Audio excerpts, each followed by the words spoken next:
our journey. A great friend of mine who will be 90 years old on the 1st of March this year, Harry Belafonte. All right. In a conversation with him, he once says that he visited Paul Robeson, one of the great voices and human beings, and I use the word human beings of the 20th century. And he said, Paul, is there anything that you regret that you would change in your life? And Paul said, there's not one thing that I would change in my life. He said, Harry, it's about the journey, the movements you are in concert with on the journey, the people you meet on the journey. And as I watch young men and women here, and all those who've been in struggles before, campaigns before, I think about that journey and where we are. My journey began over 50 years ago as a young student at San Francisco State University. And I didn't know where that journey was going to take me. I didn't know whether that journey was going to take me into the profession that I engaged in now. I came to San Francisco State majoring first in engineering and then finally in economics. I read a wonderful book by a great leader from Tanzania, his first president, Julius Nyerere, African Socialism, where he talked about self-dependency and independence and freedom. And it led me on another course in my journey. I worked at for the city and county of San Francisco after graduating, finishing at San Francisco State for 6.5 years in community development.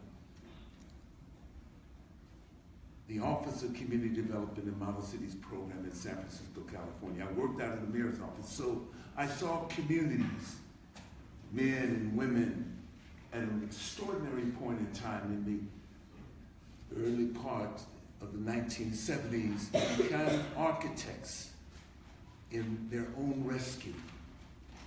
Men and women who were organic intellectuals, who didn't go to college at all necessarily, but learned the craft of organizing and placing their role as a citizen in their community and in that city and in the nation as the primary focus. Jose Marti, the great Cuban revolutionary, once said, humanity is my nationality. Humanity is my nationality.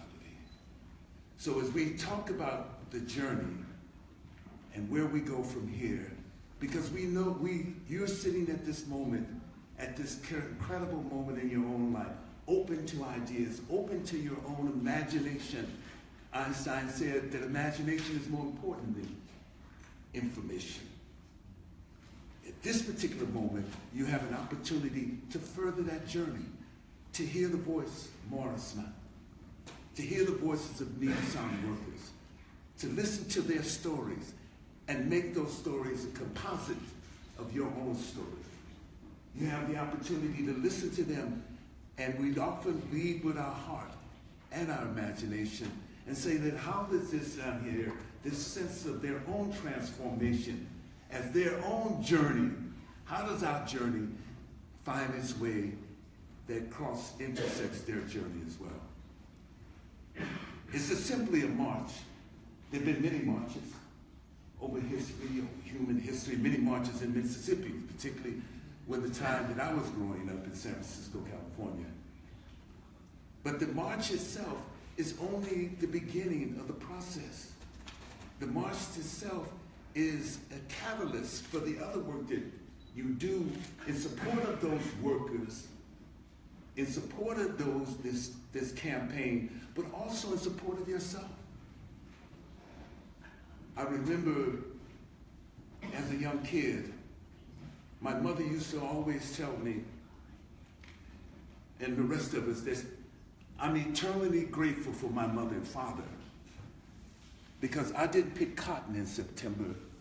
I went to school in September. My mother was born in a little small town called Louisville, Georgia. And Louisville, Georgia is the epicenter for the expansion of slavery right after the ratification of the Constitution in 1789.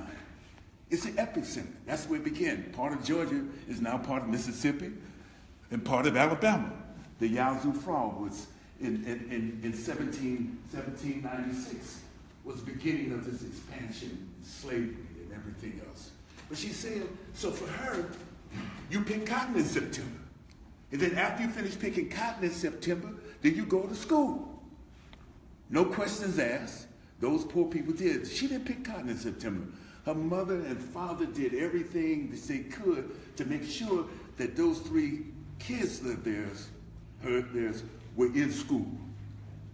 She graduated from Payne College in Augusta, Georgia in 1942. So my journey has to include that my mama didn't pick cotton in September, that she went to school in September, because I'm a manifestation of that. Right. Her grandmother was able to witness her from graduating from college, even though she didn't attend, because her grandma was born in 1853. What did that mean? In 1853, in Georgia, her grandmother was a slave and freed by the Emancipation Proclamation in 1863. So that's part of the journey. So the journey that we take ourselves on. And the South has changed. The South that we knew in the 60s when I grew up, when I heard about Freedom Summer when I was 18 years old in 1964. The South that I grew up, that I heard about in 1964 is not the same South. Things have changed. The Civil Rights Movement opened up the South. What did it open it up to?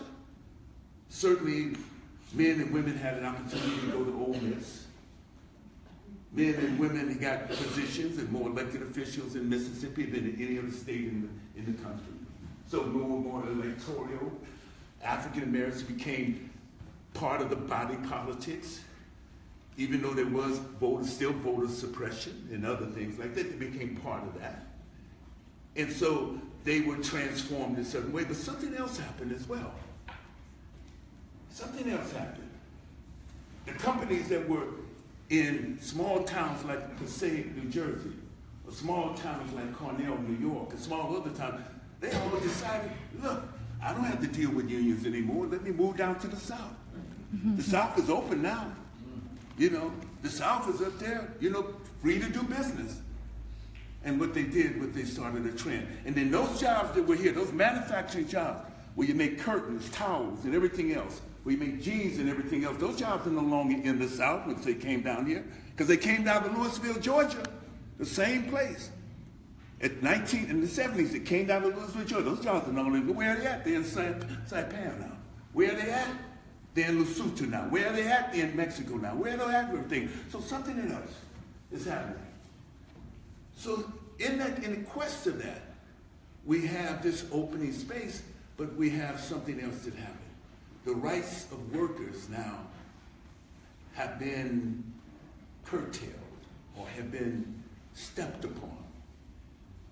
So men and women who accepted a job at Nissan 14 years ago, who got better paid. They're not working flipping hamburgers at McDonald's or Burger King or somewhere else. They got better pay. There's no lie about that. They were promised certain things. The community itself, which supported the tax advantages that Nissan got, were promised certain things. None of those things happened. The health care plan began to change. The retirement plan began to change. The working conditions began to change. And all that. And without that, without a union, without a place where men and workers go with the employer, collecting bargaining, with that as a part of their relationship, it's a relationship that's not quite a relationship of equals, but it's a relationship in which the worker has a conversation within the dynamics of the workplace and their responsibility as employees with the responsibility of the employee. employer.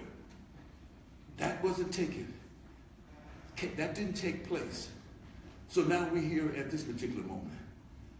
Yeah, and so, mean you, and I mean it, what they've done is atrocious to workers.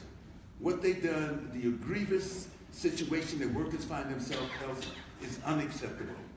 And that's what this march is about. But it's a beginning, because we know that Nissan is steadfast. Nissan has 45 plants around the world, 3 in Mississippi and Tennessee. All of the 42 plants are